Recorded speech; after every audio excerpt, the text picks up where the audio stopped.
안녕하십니까, 성명원TV입니다. 여러분은 행복의 끝판왕을 한번 누려보고 싶으십니까? 기쁨의 끝판왕을 한번 누려보고 싶으십니까? 제가 그 방법을 알려드리겠습니다. 바로 꿈을 가지십시오. 왜 그런지는 지금부터 설명드리겠습니다.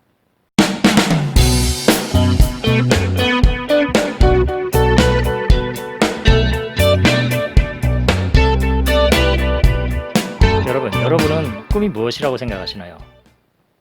꿈은 자기 인생에서 자기가 맡은 역할을 얘기합니다. 즉, 자기라고 하는 드라마의 주인공 역할을 얘기하는 것입니다. 여러분은 어떤 역할을 맡고 계십니까? 꿈을 가진 사람은 최고 수준의 기쁨과 행복을 이루어냅니다. 여러분께서 혹시 아십니까? 매슬로우 욕구 5단계 그림 아시죠? 매슬로우 욕구 5단계 그림을 보면은 밑에 4단계와 제일 위에 5단계로 크게 나눌 수 있습니다. 밑에 4단계를 보면은 생리적인 욕구, 안전의 욕구, 소속의 욕구, 존경의 욕구 이렇게 나뉩니다. 그리고 마지막 5단계가 중요합니다. 마지막 5단계는 바로 자기 실현의 욕구, 자아 실현의 욕구가 위치하고 있습니다. 바로 꿈을 갖는다는 것은 자아 실현의 욕구, 자기 실현의 욕구를 완성한다는 것입니다.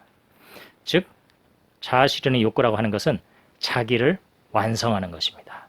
1단계부터 4단계까지의 욕구는 결핍되면 불안을 느끼는 결핍의 욕구입니다. 이 욕구들은 한계 효용의 법칙이 적용되기 때문에 중독성이 있습니다. 예를 든다면 어제 아무리 맛있는 걸 먹어도 오늘 와서는 그거보다 더 맛있는 걸 먹지 않으면 그 욕구는 불만족 상태에 놓이게 되는 것이죠. 따라서 1부터 4단계의 욕구는 끝이 없는, 만족의 끝이 없는 욕구입니다. 이와는 달리 자기 실현의 욕구는 자기를 완성시키는 욕구입니다. 따라서 1부터 4단계의 욕구보다 제일 위쪽에 위치하고 있고 따라서 메타 욕구라고도 합니다. 그리고 상위 욕구인 만큼 그것을 만족시켰을 때는 엄청난 행복과 쾌감과 기쁨이 기다리고 있습니다. 예를 들어서 1부터 4단계까지의 욕구는 아무리 만족한 경우도 시간이 지나면 기억이 희미해집니다. 그렇지만 5단계의 욕구는 이루게 되면은 아무리 시간이 흘러도 그 순간을 생각하면은 유사한 기쁨과 희열이 올라오게 됩니다. 스티브 잡스의 예를 보여드리겠습니다. 스티브 잡스는 매킨토시 판매 부진으로 인해서 자기가 설립하여 경영하던 애플에서 쫓겨나게 됩니다. 그리고 나서 다시 픽사를 설립해서 토이스토리로 재계하게 됩니다. 그리고는 당시에 경영난에 허덕이던 애플로 돌아오게 됩니다. 스티브 잡스는 복귀한 이후에 아이팟 나노 mp3, 아이폰, 아이패드 이러한 것들을 계속해서 히트시키면서 애플을 공룡 기업으로 만들어 놓게 됩니다. 하지만 스티브 잡스가 복귀한 1997년부터 2011년까지 14년 동안 스티브 잡스가 받은 총 연봉 액수는 얼마인지 아십니까? 바로 14달러입니다. 왜냐하면 스티브 잡스가 복귀할 때 연봉 1달러를 요구했기 때문입니다. 대단하지 않습니까? 우리 같으면 아무리 경영난에 허덕이는 애플이라 하더라도 그래도 거기 가서 나는 내 값은 받아야겠다라고 하고서 내가 아무리 돈이 많다고 하더라도 그대로 다 받았을 텐데 1년에 1달러만 받겠다고 한 거 보면 대단한 사람 아닙니까? 그렇게까지 하면서 복귀한 스티브 잡스의 꿈은 무엇이었을까요? 스티브 잡스의 꿈은 디지털 기술을 이용해서 사람들이 정말 갖고 싶어하는 편리한 물건을 만드는 것이 그의 꿈이었습니다. 스티브 잡스는 56세의 나이로 비록 단명하였지만 아마 그가 인생을 살았을 때 마지막에 느낀 느낌은 희열 그 자체가 아니었을까 싶습니다. 온 세계가 스티브 잡스에 열광하지 않았습니까? 스티브 잡스와 같은 유명한 사람도 있지만 제 주변에 평범한 분도 있습니다. 그분은 고등학교 다닐 때부터 초등학교 교사가 목표였습니다. 그래서 고등학교를 졸업하고 교육대학에 갔고 교육대학을 졸업하던 해에 초등학교에 부임을 해서 갔습니다.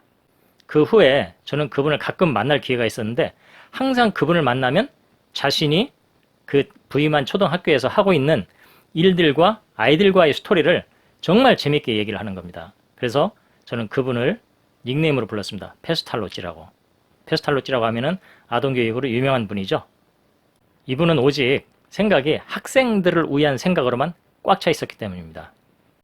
최근에 저와 연배가 비슷한 그 선생님의 제자를 만났습니다. 그분의 얘기를 들어보니까 그 선생님을 정말로 존경한다고 하더라고요. 지금 생각해봐도 그 당시에 그 열악한 시절에 아이들에게 더 많은 경험을 시켜주기 위해서 체육 시간에도 항상 다양한 구기 종목을 경험시키기 위해서 노력을 참 많이 하셨다고 합니다. 그 선생님은 진짜 잊을 수가 없다고 그렇게 얘기를 합니다. 당연히 그 선생님은 지금은 교장 선생님이 되어서 한 학교에 교장 선생님으로 근무하고 계십니다. 그런데 지금도 여전히 아이들에 대한 사랑이 깊어서 지금도 그 다양한 아이디어가 끊임없이 떠오르는 것입니다. 그리고 이분이 손솜씨가 굉장히 좋습니다. 그래서 그 좋은 손솜씨를 이용해서 아이들에게 필요한 것들을 직접 만들기도 하고 그리기도 하고 아주 재미있게 학교 생활을 하는 것을 옆에서 지켜보고 있습니다. 그분이 제가 알기로 아마 올해가 정년퇴직인 것으로 알고 있습니다. 하지만 그분의 얼굴은 어린아이들과 함께하는 그 모습에서 항상 웃음을 찾아볼 수 있고 학부형들의 이 선생님에 대한 이 교장 선생님에 대한 만족도가 아주 높은 것으로 알고 있습니다. 이렇게 자신이 꿈을 이루는 사람들의 삶이라고 하는 것은 행복 그 자체입니다. 최근에 얘기를 들어보니까 이 교장 선생님이 토요일날 아침에 일찍 일어나셔가지고 학교를 가봤답니다. 그런데 그 자연학습관에 문제가 생겼더라는 거예요. 그래가지고 그 길로 집에 와서 자기 아들을 데리고 지금 직장 다니는 아들을 데리고 가서 거기에 가서 그 문제들 같이 해결하고 왔다는 겁니다. 그래서 저는 이분을 보면은 이런 분들은 아이들을 향한 아이디어가 말할 수가 없겠다. 그런 생각을 합니다. 이분의 행복감은 어느 수준일까요? 최고가 아니겠습니까? 여러분, 최고의 기쁨, 최고의 행복은 자신의 꿈을 갖는 것입니다. 그리고 자신의 꿈을 실현해가는 것입니다. 여러분도 아시다시피 자기가 정말로 이루고자 하는 꿈은 진행해가는 과정, 그 꿈에 접근하는 과정 자체도 행복 아니겠습니까? 많은 경우를 보면은 직장에 취직하는 순간 자신의 꿈을 잊어버리고 현실에 안주하게 되는 모습을 많이 봅니다. 이렇게 되면은 삶에서 만족을 얻는 것이 오감 만족으로 치중을 하게 됩니다. 그런데 오감 만족은 아까 말씀드린 것처럼 매슬로우 욕구 5단계 중에서도 밑에 쪽에 속하는 욕구입니다. 따라서 그 행복이 오래 갈 리가 없죠. 여러분, 최고의 행복을 누리고 싶으십니까? 달성하고 싶은 여러분의 꿈을 가지십시오. 지금도 늦지 않았습니다. 꿈 꼭 가지셔야 됩니다. 감사합니다.